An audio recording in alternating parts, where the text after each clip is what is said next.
చంద్రబాబు నారాయణల్ని ఇరికించడం కోసం నాడు ప్రయత్నాలు జరిగినాయి. ఇప్పుడు ఆ కేసులు అయితే కొట్టేస్తారు, విత్డ్రా చేసుకోవచ్చు కేంద్ర ప్రభుత్వమే.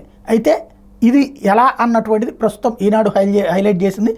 జగన్ ప్రభుత్వం అప్పట్లో ప్రతిపక్ష నాయకులుగా ఉన్న ప్రస్తుత ముఖ్యమంత్రి చంద్రబాబు మంత్రి నారాయణ దత్తుల మీద అక్రమ కేసులు బనాయించేందుకు వారికి వ్యతిరేక వాంగ్మూలం ఇవ్వాల్సిందిగా పలువురు ఐఏఎస్ అధికారులను బెదిరించింది.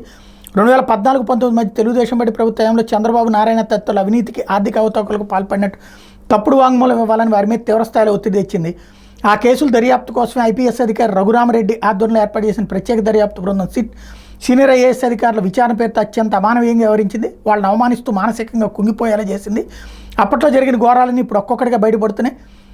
ఇందులో రాజధానిలో అక్రమంగా ఎస్ఐన్ భూములు కొన్నారని, వారి ఆస్తులకు విలువ పెరిగేలా రాజధాని ఇన్నర్ రింగ్ రోడ్ అలైన్మెంట్ను మార్చుకున్నారని పెట్టిన అక్రమ కేసులో చంద్రబాబు నారాయణలకు వ్యతిరేకంగా స్టేట్మెంట్ ఇవ్వాలని అప్పటి సిఆర్డీఏ కమిషనర్ చెరుకూరి శ్రీధర్ని, ఐఆర్ఆర్ పైన పనిచేసే కన్సల్టెన్సీ సంస్థ ఉద్యోగుల్ని సిట్ తీవ్రంగా బెదిరించి స్టేట్మెంట్ తీసుకుంది. చంద్రబాబు నారాయణ పేర్లు చెప్పండి చాలు, మిమ్మల్ని వదిలేస్తామని ప్రత్యేక ఆఫర్లు ఇచ్చింది.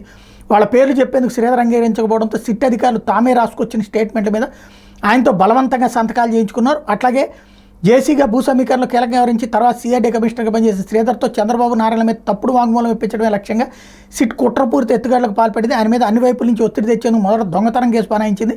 ఆయన గుంటూరు జేసీగా ఉన్నప్పుడు రాజధాని గ్రామాల రెవెన్యూ రికార్డులు దొంగతనంగా పట్టుకుపోయారని కేసు పెట్టింది. వెంకటేశ్వర్లు అనే విశ్రాంత తహసీల్దార్తో జేసీకి వ్యతిరేకంగా స్టేట్మెంట్ ఇప్పించింది. జేసీ కారులో రికార్డులు తీసుకెళ్తుండగా తాను చూశాను కలెక్టరేట్లో పనిచేసే 4వ తరగతి ఉద్యోగితో చెప్పించింది.